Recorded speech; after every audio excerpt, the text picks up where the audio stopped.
Hello et bienvenue sur ce podcast Organise ton quotidien. Je souhaite vous donner davantage de conseils et d'astuces pour gagner du temps et mieux gérer votre argent au quotidien. Retrouvez-moi sur le blog organisersonquotidien.fr et en attendant, je vous souhaite une bonne écoute.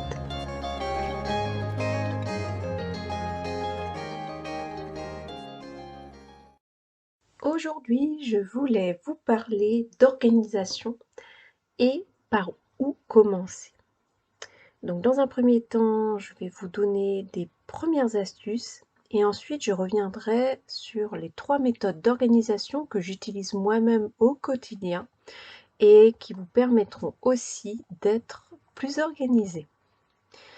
Donc pour commencer, voici donc s'organiser par où commencer. Puisqu'en fait, on a toutes des vies remplies entre la vie perso, la vie pro, nos passions, parfois la reprise d'études. Mais alors, par où commencer? Donc pour démarrer, je peux vous conseiller ces 3 étapes. Premièrement, ça va être de tout noter.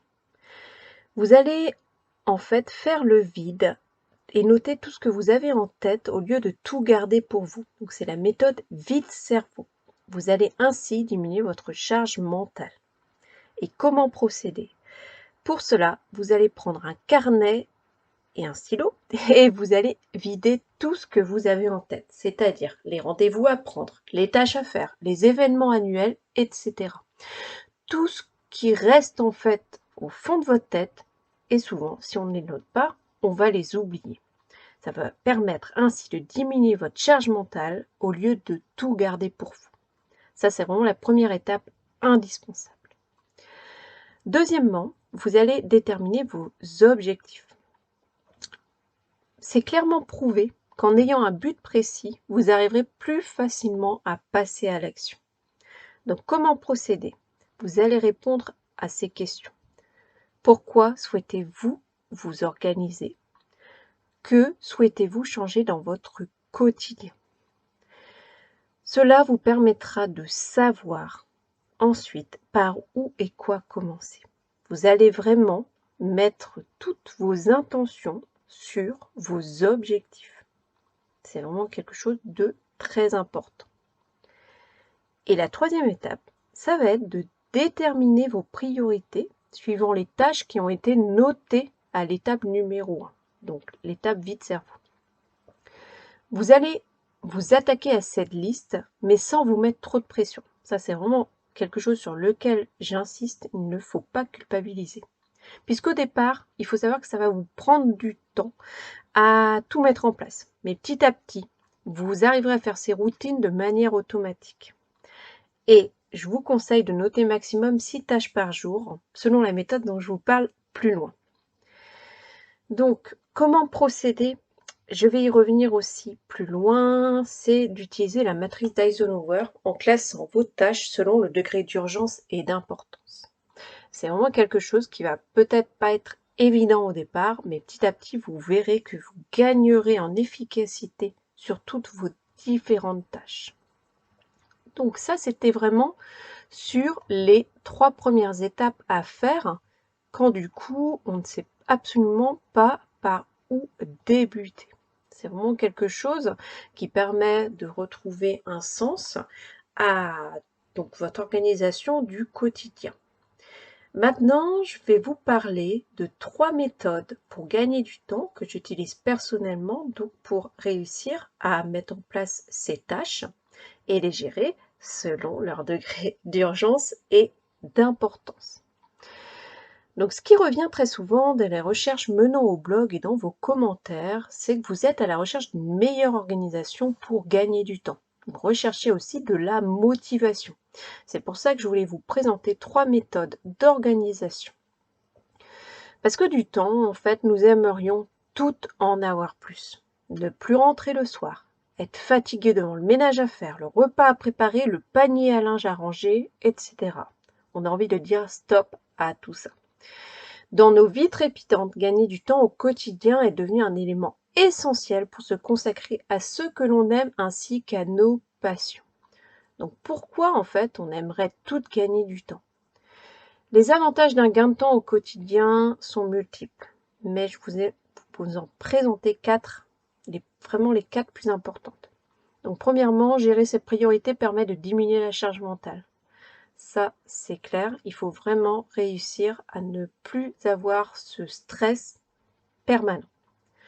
Ensuite, gagner du temps vous permettra de profiter davantage de moments en famille, vous permettra également de prendre soin de vous et enfin de pouvoir vous consacrer à vos passions. Et je vous présente régulièrement mes méthodes d'organisation. Mais c'est important que vous trouviez également celles qui vous conviennent. J'aime particulièrement gérer mes tâches selon leurs priorités. Donc au quotidien, je m'organise selon ces 3 méthodes, la matrice d'Eisenhower, le batching et la méthode Ivy Lee.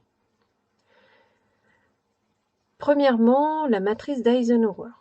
Elle consiste à classer les tâches selon leur degré d'urgence et d'importance. Il en résulte alors 4 types de tâches. Les activités importantes et urgentes vont être à faire rapidement. Ça va être vraiment votre priorité. Ensuite, il y a les activités importantes mais pas urgentes que là, vous allez planifier. Ensuite, on a les activités urgentes mais pas importantes. Dans la mesure du possible, vous allez essayer de déléguer ces tâches. Et enfin, les activités ni urgentes ni importantes, vous allez les reporter, voire les supprimer. C'est vrai que c'est toujours important de garder quand même votre liste de tâches parce que c'est vraiment un plaisir certain de réussir à les barrer au fur et à mesure, mais toujours garder une trace. Donc c'est vrai que pour utiliser la matrice Eisenhower, je vous propose un tableau donc sur le blog. N'hésitez pas à vous y rendre, organisersonquotidien.fr. Deuxièmement, j'utilise le batching. Le batching, en fait, qui veut dire regrouper par lot, permet de regrouper les tâches similaires. On peut ainsi utiliser cette méthode dans son quotidien. Et vous allez ainsi vous organiser selon la nature des tâches à effectuer, par jour, par semaine ou encore par mois. Le batching, en fait, je le pratiquais depuis très longtemps sans m'en rendre compte. C'est vraiment l'inverse du multitasking où vous exécutez plusieurs tâches à la fois. Là, l'idée, c'est vraiment de regrouper les tâches similaires pour gagner en efficacité. Vous connaissez sans doute le batch cooking, donc qui permet de préparer ses repas à l'avance en regroupant, par exemple, la cuisson des légumes, la préparation des fruits, la préparation donc de différents plats en même temps en fait. Par exemple, vous allez aussi, par exemple, consacrer donc la vaisselle à la fin de votre batch cooking. Ça, c'est quelque chose d'important.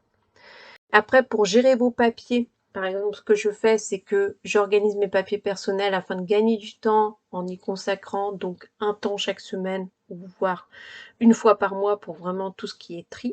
Mais ça me permet vraiment de regrouper les tâches similaires. Pour le budget, c'est la même chose. C'est je fais un point budget par semaine, donc je vais rassembler tous mes tickets de caisse dans la semaine et je vais faire vraiment une séance dédiée chaque semaine. Et enfin, pour le travail, je fonctionnais de la même façon quand j'étais salariée et encore aujourd'hui, vu que je travaille de chez moi, ça me permet vraiment de gagner un temps précieux. Par exemple, je traite mes emails tous ensemble. Ensuite, je rédige tous mes courriers. Je vais monter tous mes dossiers, etc. Vous voyez l'idée, c'est vraiment de vous habituer à regrouper des tâches similaires. Et enfin, pour terminer, j'utilise aussi la méthode Ivy Lee, qui consiste à se limiter à 6 tâches maximum par jour. Donc, c'est-à-dire que vous allez noter un nombre maximum de tâches dans votre journée. Ça peut être bien sûr moins de 6, c'est vraiment le maximum, parce que vous allez commencer à les traiter selon leur priorité. La condition est de ne pas passer à la tâche suivante tant que la précédente n'a pas été traitée. Cela vous permet vraiment de ne pas avoir de to-do list trop longue. Donc, je vous invite aussi à vous rendre sur le blog pour aller découvrir donc cette méthode. Voilà, j'espère que cela vous aura plu, vous donnera un petit peu plus d'idées pour réussir à vous organiser et notamment quand vous n'avez pas l'habitude de le faire. C'est vraiment quelque chose de très important. Personnellement, c'est quelque chose que je fais depuis quand même très longtemps et qui porte vraiment leurs fruits.